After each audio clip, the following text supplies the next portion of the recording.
So the Women's World Cup comes to an end tomorrow. It is USA against Netherlands in the World Cup final in France. It's been a bit of a crazy month for women's football. It's been the most hyped World Cup there's ever been, and I think by and large it has delivered. And to talk about all of that, I'm joined by the Republic of Ireland and Arsenal's Louise Quinn and TV superstar. Yes. Have you enjoyed your month of coverage on RTE? Oh yeah, I've loved it. Just something, a different perspective of football. It's obviously at times been hard watching it, and you know your competitive jealousy comes out massively. But you just got to get on with it and enjoy it, and then want to be there next time around. But yeah, I've just loved being able to look at football again. We do our own analysis obviously in the team and stuff like that, but you know we were really getting in depth where middle names and date of births and everything are being learned, and but I've just loved it, and hopefully it's gone down well, and just but you've got to, the tournament has been a pleasure anyway, so that's helpful. And you're very much obviously still a player both with club and country, and you'll be heading back to pre-season with Arsenal soon. Looking at it that different way, that's not just purely they're the opposition this week, these are the qualities of the player, sort of a bigger overview of different styles of play, the way the USA set up different to the way that the Netherlands set up, what Phil Neville's tried to do with this English team. Has it given you a sort of different look at the women's game and where it is right now? Oh, definitely. Like that's, and and sometimes when you're in the club setup, you have your analysis that has done this kind of work for you, and so they're presenting it to you, so you're then just kind of seeing it. Whereas we had to be the analysis and actually pick out and find those clips ourselves. So you're definitely looking more. Yeah, it's a complete flip actually. Rather than you're believing what you're being told, you're the one who's having to generate the ideas. Yeah, exactly. So it's and it is, and it can be tough, and sometimes you can see those things, and sometimes you can't, and so that's why I think it's been a huge learning curve for me, and I think now as well I've really just got. The match is great and all, but now even match of the day, I'm just all about the analysis and all about Monday Night Football. Did you model yourself on? Oh dear, I don't know. I can't. You'd like to have a little partnership with someone. You know what I mean? Me and Steph did a lot of shows together, so maybe we're the new. Neville and yeah. So we did maybe three or four together, and we had great crack doing it. Yeah, it was good chemistry. Yeah, and we learned a lot off each other, and you could see both of us were getting better as each game went on, and taking control of certain situations, and so it's definitely, and that's it now. It's helped me for the league and international now to be looking at all these players really individually and learning a lot of their strengths and weaknesses. Did you feel there was a different dynamic in terms of the TV coverage for this World Cup than say the Men's World Cup 12 months ago, where there's the sheer analysis of what's happening on the pitch? Do you feel a pressure to promote the game as well? Yes, but I think the game kind of promoted itself in this World Cup. I didn't have to start throwing out all this, that, the other facts. The game literally promoted itself, and and obviously it was then amazing at the same time that RT and TG Carter showed every game, and so that was it. I think people got to see it at first hand all the time, and obviously, and then it's just you're obviously going to get in your bits of extras. Anytime any teammates are playing, you want to make sure to kind of be in there, support them in there, and kind of give that a mention. But the football really did the talking. I think that competitive jealousy is totally understandable, because you say so many of these players, and a lot of the Dutch players you play with at Arsenal, and they're now in a World Cup final, and you drew 0-0 away with the Dutch during qualification. Norway also managed to qualify and get to a quarter-final. When you look at the World Cup and the quality and the standard, where do you think the Irish team is in comparison? If Ireland had got a different group, if the world was a different place and you'd ended up qualifying, where do you think you would have been? Good question.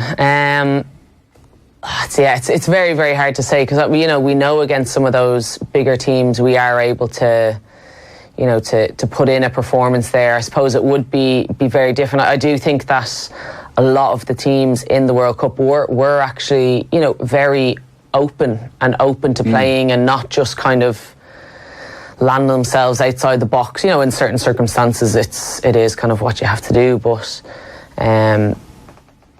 yeah, like it was tough. I felt like there was definitely there's some teams in there, of course, that you feel like you can do better than the likes of Thailand. And it is a World Cup, so there's a geographical makeup. Yeah. Certain teams have to qualify, even if the European teams are probably generally of a higher standard. But you could see like 7 out of the 8 teams were European. So, you know, you're looking at that and you're like, wow. Like, and that was it. Italy had a brilliant tournament. We only just played them. We were their last game before they went to the World Cup. We went 1-0 up. Due to our own mistakes, we lost 2-1 in the end. You know, definitely could have got a result out of that game, you know, and playing how we wanted to play, which is, relatively more defensive, but how we counter-attack, I think, has improved greatly, and we're really good at it now. And that's definitely a style that a lot of teams are taking on. You know, the Swedes are brilliant at it. You know, they're... Why is that? They're just, I think it's one thing where Swedes are just known for being so organised, played there for 4 years, and that was it. We just used to work on shape.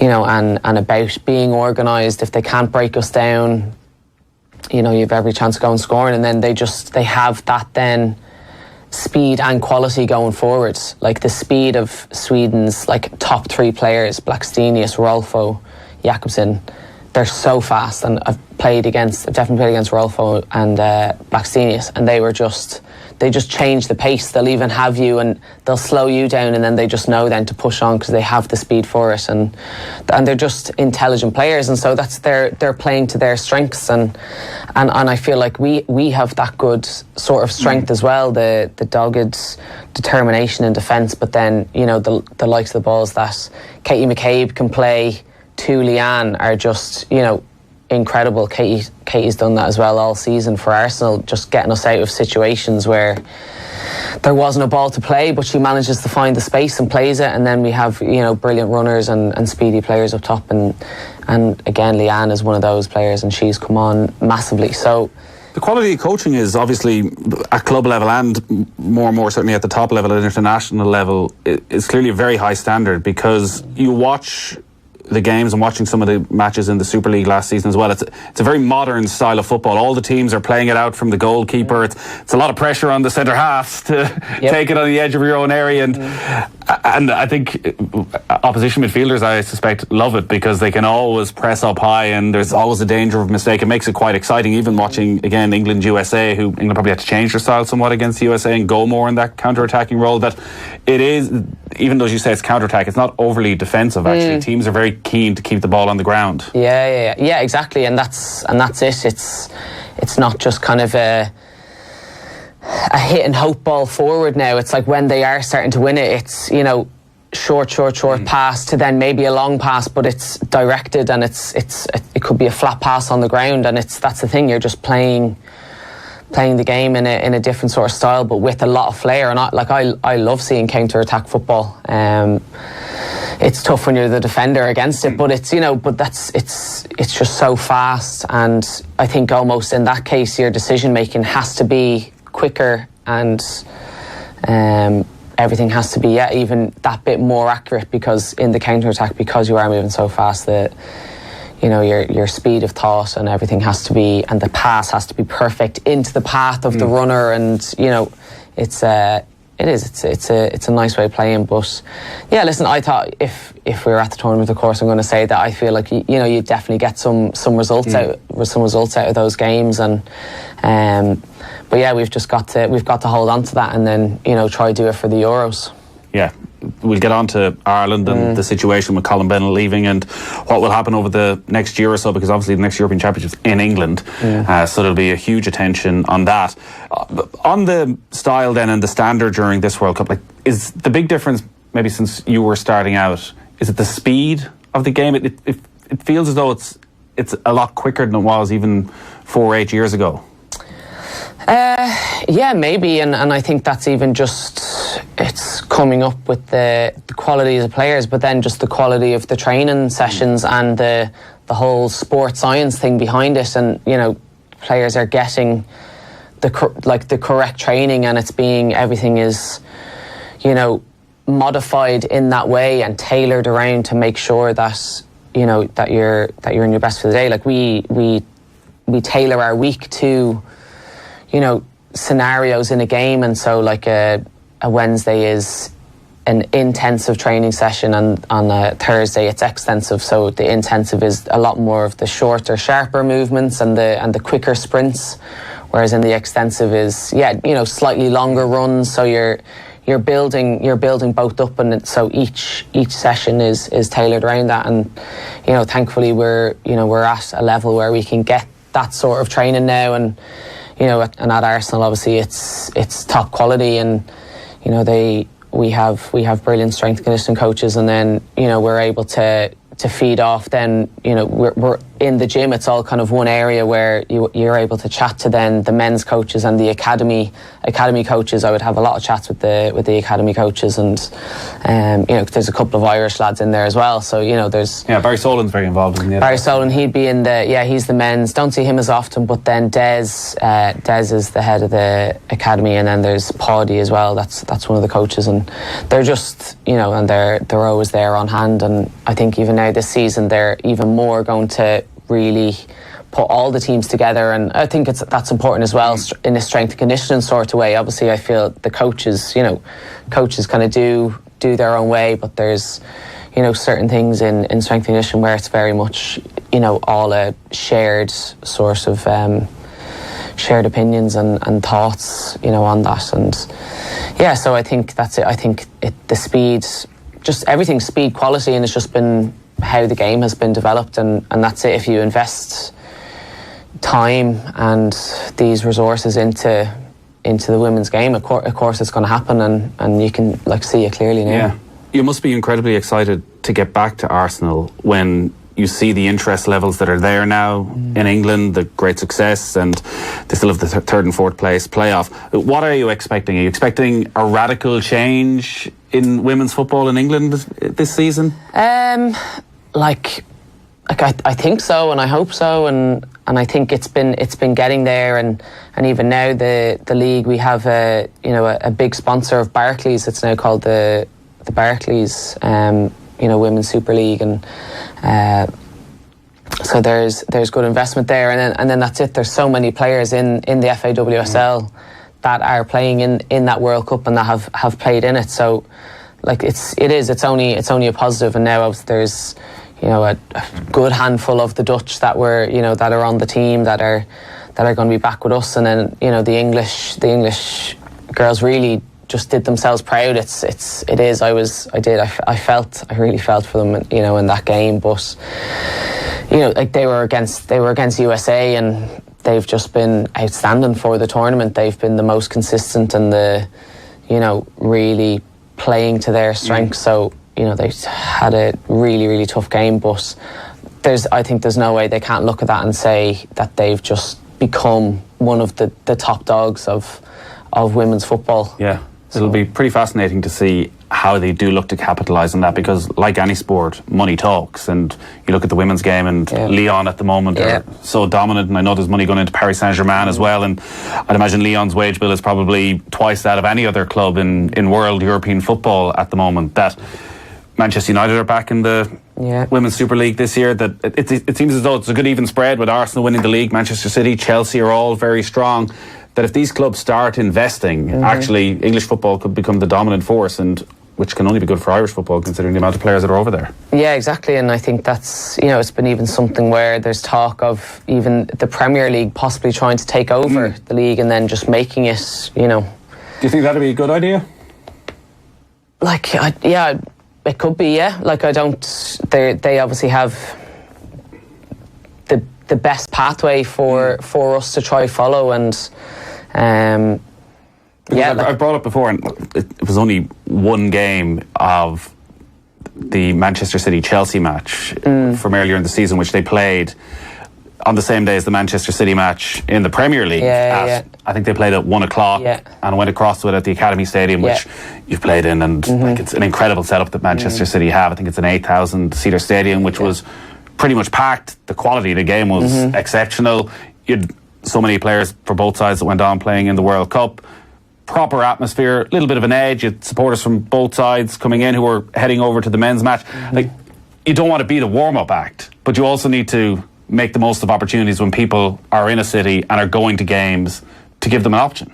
Yeah, of course. Is that a difficult balance that you kind of have to weigh up in your head of? Yeah, of course. And you don't want to be kind of just exactly as you say, kind of the pre-act, but you've got to take the opportunities that are given to you, and they have set up the proper pathway that's in the direction that you want football to go. So why wouldn't you want to, follow it and then be a part of it? And and it's then just hopefully then going to evolve into then that it is just football. So you can't, there's no way anybody who went to that match between Manchester City and Chelsea wouldn't come away and think, that was great. Yeah. Really good atmosphere. Yeah, I saw like, we watched the game, and it's, I'll go back. Yeah. It's hard not to, and like even, as the City fans they always have travelling fans as well, and they're always brilliant. They were our last game of the season when we played them, and they're loud, and they're, you definitely know they're there.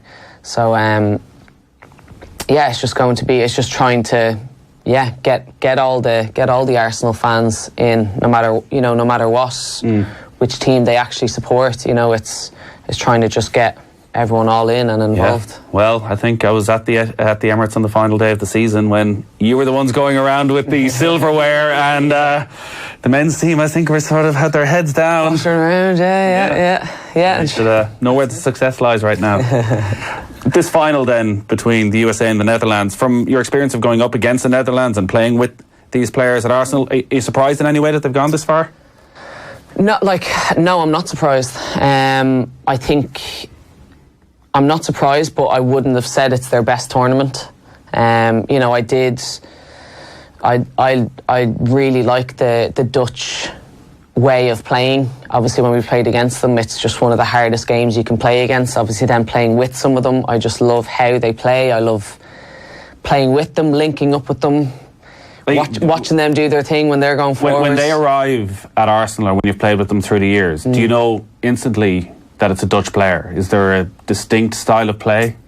I don't know whether it's a distinct style of play, but I think they're, they have a very good and like competitive mindset. They're very confident in themselves, but not in a kind of arrogant way that, and they're very realistic, but they think they know they've got the quality there, and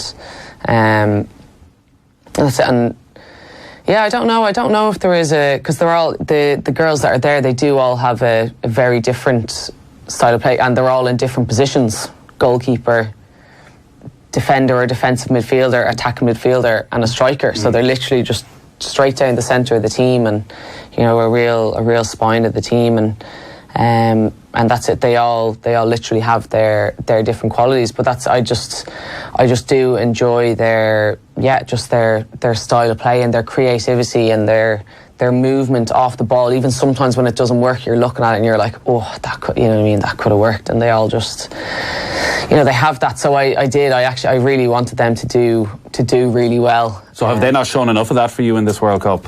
No, I don't think they have. I think some of their players haven't played up to the quality of I think what they are kind of used to. I think so. The likes of Van de Sanden hasn't been her best tournament. I even think Viv Miedema, my own teammate, I feel like she's been relatively quiet. Maybe not. Any reason you can identify for that? Is it obviously you look at the semi-final against Sweden, again more defensive counter-attacking setup? Is it that teams are ready for them? They know what they're about, and obviously they're going to do a lot of their homework on the likes of Viv. She's an absolute. She's an incredible player. She's incredible in front of goal, and even saying that, she has scored 3 or 4 goals in the tournament. You can't take that away from her. But that's the quality she brings. Though she may not be having one of her better games, but still at a standard where it is still brilliant, and she'll still either create or be a part of a goal in some way. Even though, because I know what standard she can get to. I don't think she's reached at this tournament, but still compared to maybe some other players, she's still having a great tournament, that kind of way. So it's it's tough. And then it's Licky Martins again she's been very good, but again I think players just learning to close them down. But I think then that just shows the squad they have. I think defensively they've been very sound, and I think Sari, so she was with Arsenal, she'll be moving on, but so Sari van Veenendaal, the goalkeeper, has had a brilliant tournament, and she maybe didn't even have, she was kind of in and out of the Arsenal team this season. So and I just think that's the mean. So they have a squad, and they're a very confident and well-oiled, well-drilled, creative team, and that's why they are in the final. So may it suit those creative players more actually going up against USA on Sunday? That USA, very confident bunch, aren't going to sit back and defend, and I'm not going to say not overly think about what the Dutch, but they're going to go and try and play their own game. That actually maybe that might suit the Dutch a little bit more. Oh, definitely. The USA are just gonna do as they've been doing, play their own way, be confident, and be all of that. I think it is going to be very tough. I think the Dutch have a big challenge because of the chances they kind of have created, they haven't taken them. And I think it's just in terms of then as well, fitness and everything, I feel like the US are just ahead of them there. The Dutch have had a really tough run in. So in the game before where they played Italy, it was 3 o'clock in the day, 3:30 in the day. It was mid-30s. They had to take drink breaks. And then now this game, they've gone to extra time. So it's going to see now what they do have in the tank, and a day less. So it really will be interesting. They're definitely going to hold their own, but I just feel like the intensity of USA at the moment is a little too hot to handle for a lot of teams. Where are you on the USA? Are the big bad beast of football? Nah, I like them. They walk the walk and they talk the talk. They do, they have it. They do it all. They say their intentions. They say what they're going to do, and then they do it. And I think even, I think obviously the celebrations in the Thailand game, whatever that's done, and now they're giving out about Alex Morgan's celebration of drinking tea and all this, and it's, but I am enjoying what they're doing because they're living up to the hype. I'm, with Megan Rapinoe, that's when we were doing the analysis on the game, and I was like, we just, no one obviously had a clue that was what was going on, if she was injured or not injured. I was almost like, she was injured. I don't know. I think so. From what she said, she had a small, even less than a strain. So she was like, I don't want to risk it. Yeah, but she's like, and maybe it seems surprising. Yeah, but she and her team are that confident that the squad is strong enough that they can just go on and do it, which is exactly what happened. Kristen Press came on in her place, scored the first goal. And that's how confident they are. That because she has, for me, she's probably been one of the players of the tournament, that she's confident enough to pass it on to one of her teammates and to take that hit and not take the chance that maybe she won't be able to give 100%. Do you think that affected the English? Because obviously Lucy Bronze is this superstar and very much, I think, the best right back in world football, and had been talked up so much ahead of the game, and that battle of Bronze and Rapinoe for so many ways was going to be so fascinating, and then Rapinoe doesn't play, and Bronze just never seemed comfortable in that game at all. Well, I think that's what it was. It was all shape around, and that's why the US, I think, were even very happy, for that to happen, and but that was it. I do feel like the English set up their team too much to try dampen out the US style. So they paid them a bit too much respect? Yeah, I think so, because then you could actually see when they went back to their their sort of original formation with Nikita Paris coming back out to the right and I just going back to then just having kind of Ellen White back up top, and that's where they felt more comfortable, and that's it. They came back into the game because it made it a sort of strange first half an hour where USA were totally dominant. Yeah. Yet England, anytime they actually try to play a bit of football, seem to cause them some problems that you do wonder if they'd actually just gone out and thought, we're at this level, we can go, have the confidence in ourselves. Probably does mean there's quite a few regrets in that dressing room. Maybe, and maybe not. I still feel like they definitely went for it as well, but I think they did just shape a bit too much the team around that, and that was the thing when Fran Kirby came back on as well. Again, she just started kind of lighten it up a bit, and obviously they were unlucky with the offside as well in the first. It's half a toenail. I mean, it's so harsh, but and that's it though. It was offside, and then it's the penalty incident. I thought was definitely a penalty, and I think even people were saying, because of the way this tournament's been going, I suppose you could say it's a penalty, but another times you'd say it's not. Whereas I'm like, that's 100% a penalty. She was blank point in front of goal, and even Becky Sauerbrunn knew it. She accepted the card like a champ. She knew exactly what she was doing, and obviously hoped to try get away with this. But and just unfortunate. Thought I did predict a 2-2 in the game, and I thought this is it. I was like, my prediction nailed it. But then it just wasn't a good penalty, and I think if it did go to 2-2, I think the US would have taken it in extra time then, fairly handily. I would have said, but I just think it's the USA's to lose, I think. So having watched that then, and the way England at times caused the USA problems, where do you think the Dutch can cause England, or can cause USA some issues? I do. It's a tough one. I do think. So the likes of Crystal Dunn, I think, has had a very, very good tournament. She's not a natural fullback, and we were actually doing kind of bits and pieces on her, and obviously she's been brilliant. But as a defender, I've been noticing that she does just get caught out of position, maybe a little bit too often, but she recovers brilliantly because of her speed and her aggression. Whereas if I think that's it, if Van de Sanden can turn it on down that right wing, that's where maybe they could expose it, because Van de Sanden has the speed then as well to try take her on. But that's the thing, you can't take that away from Crystal Dunn. She's lightning. And to that's me being a picky defender, being like, my fullback is actually out of position, recovered fantastically, but that's the thing. There might just be one time where Van de Sanden can actually then get by her and create something, and then they have to take that chance. Yeah, exactly. And it's tough, and because at the same time US are playing, they've been playing Ertz in a kind of defensive midfield role, and the Dutch love to get in those little half spaces between the back line and the midfield. So if they can kind of create those little spaces as well, but I do find it tough to see how they're going to break it down. But I think they've just got to they've just got to go for it, and I feel like the Dutch should be confident in their defence and their goalkeeper at the moment. So just kind of let the attackers kind of do their bit, and I feel like they should have the confidence behind them to see that the back line's doing well. If Rapinoe is fit, do you expect her to come straight back in?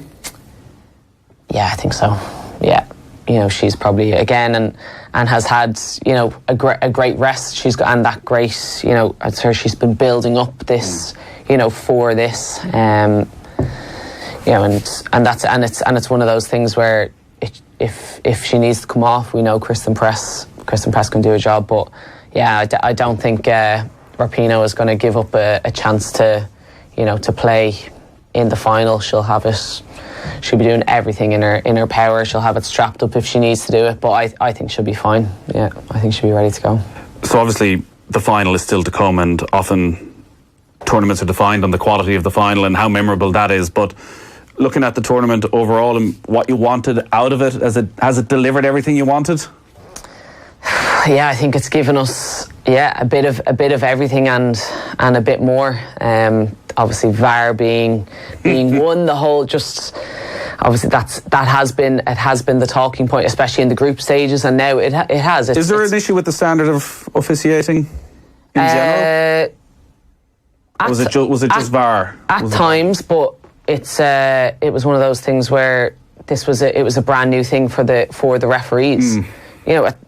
This is the biggest stage to present yourself in football.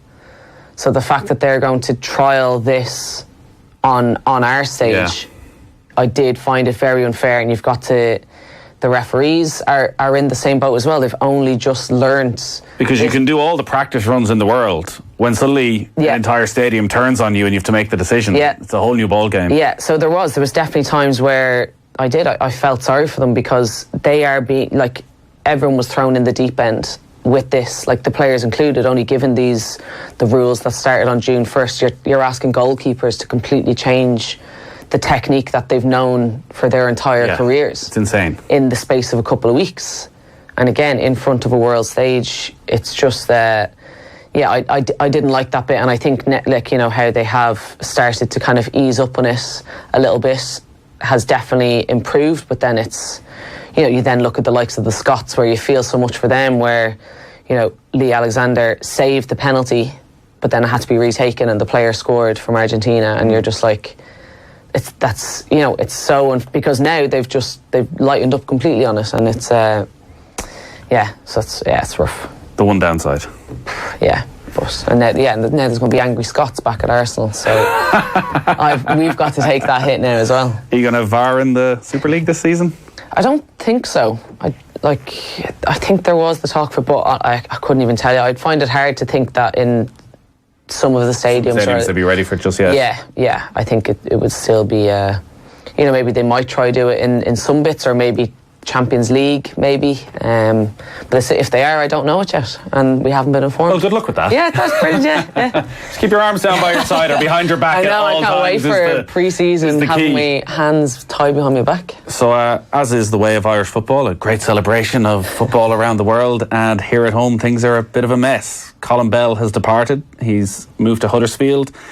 It seems as though he did want to stay, but whatever's happening in the FAI right now, it just wasn't possible. Whether he wanted an increased role or increased salary, there's a whole other thing going on in the FAI right now. It just wasn't possible. I know you say it's not ideal. You're 2 months away from your opening qualifier for the European Championship. It just feels like it's a bit of a mess. Yeah, it's just really disappointing. And again, it's at the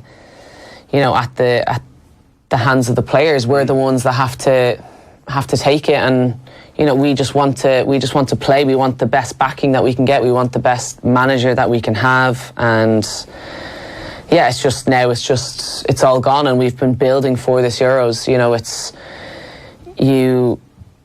and you have to take the disappointment of the World Cup, but that was a huge building block for us. You know, where we learned so much about ourselves, about how to play, about winning, losing. Like, you know, we learned all of it, and now I feel like it was our time to, you know, to go and put that, you know, in the Euros, and we're getting there, and that's still. You did feel there was that growth under Colin Bell, because I know, like, with any manager, there's a split of opinion. I know Anya O'Gorman said, well, look, maybe he came in at a very good time anyways, and you look at the results, there was good draws here and there, and there were close defeats, but maybe he never got the victories that he should have got. Yeah, which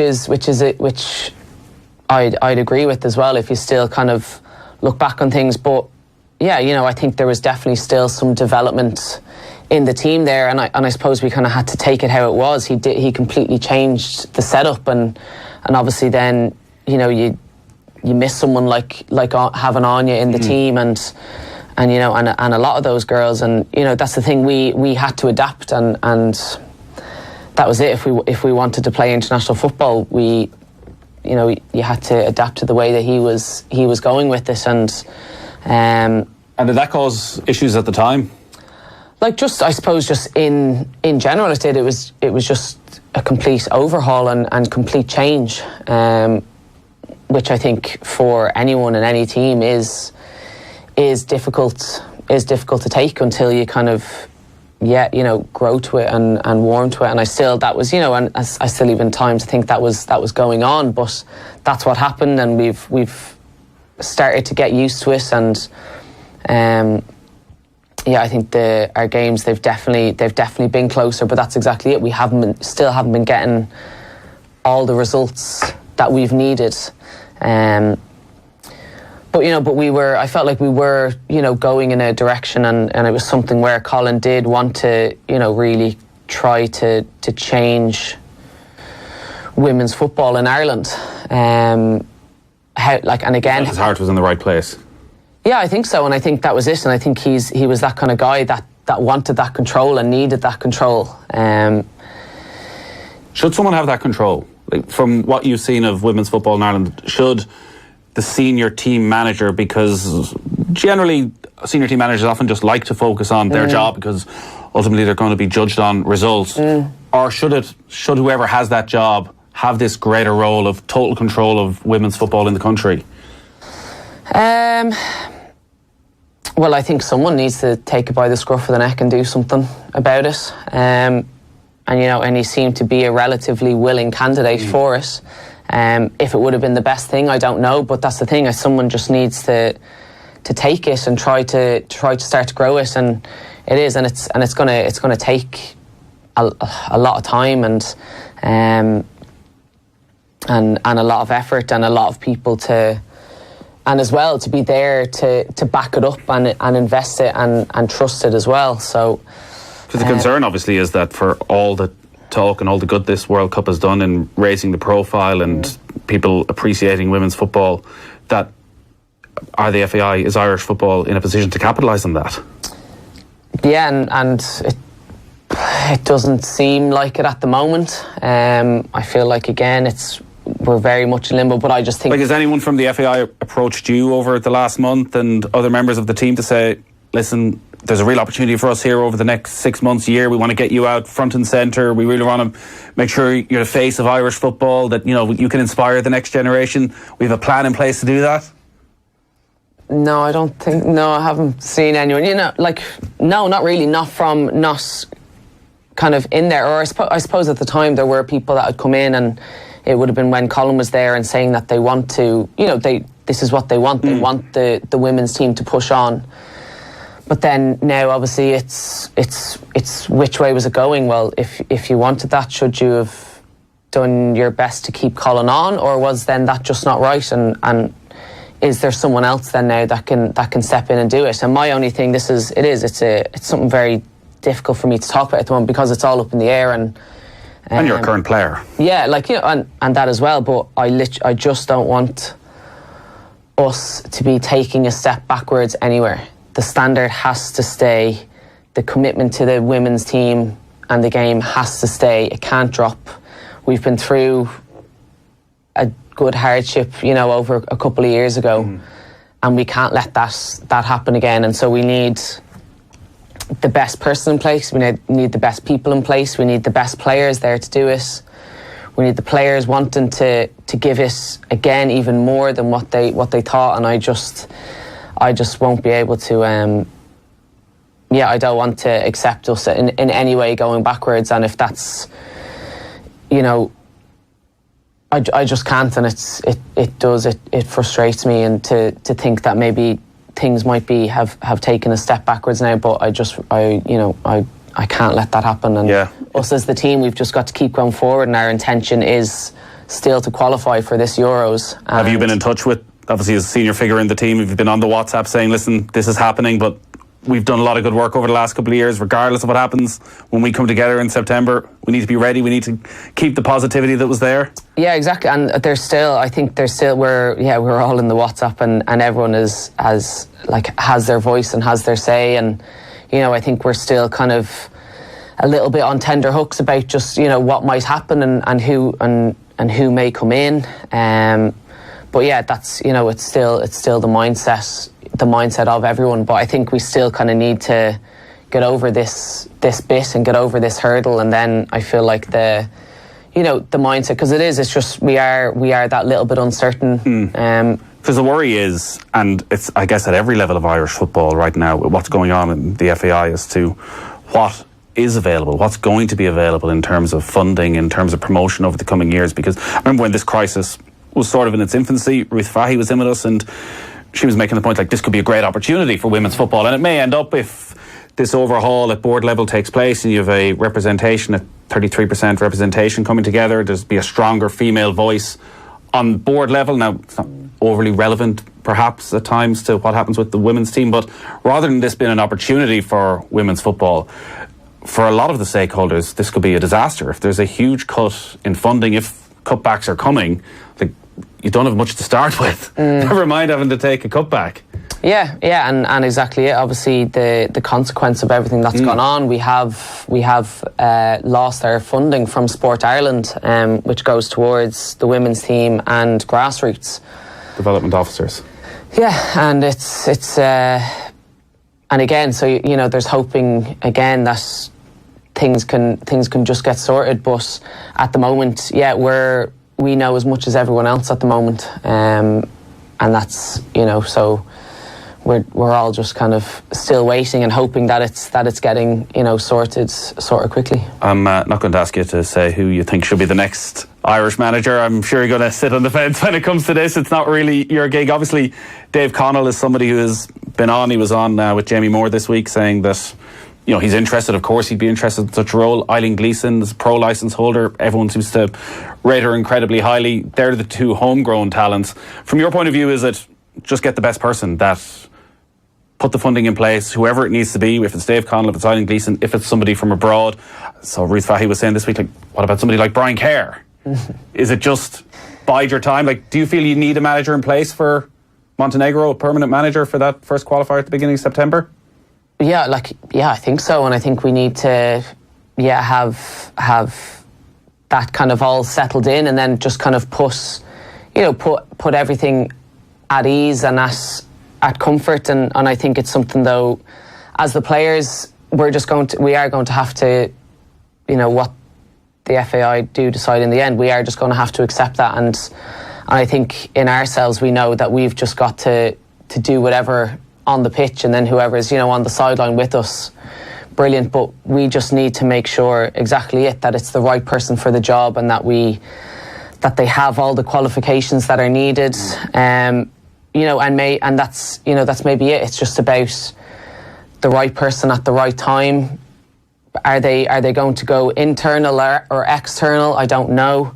You know, and I think it's something where we still do need that source of freshness. They've chosen internally before, and sometimes it didn't work out. But then at the same time, they may know the players. So it's you know, I think it's something where we do, you know, you want it to be fresh, I think, and to have someone in place that's kind of ready to go. But again, it's a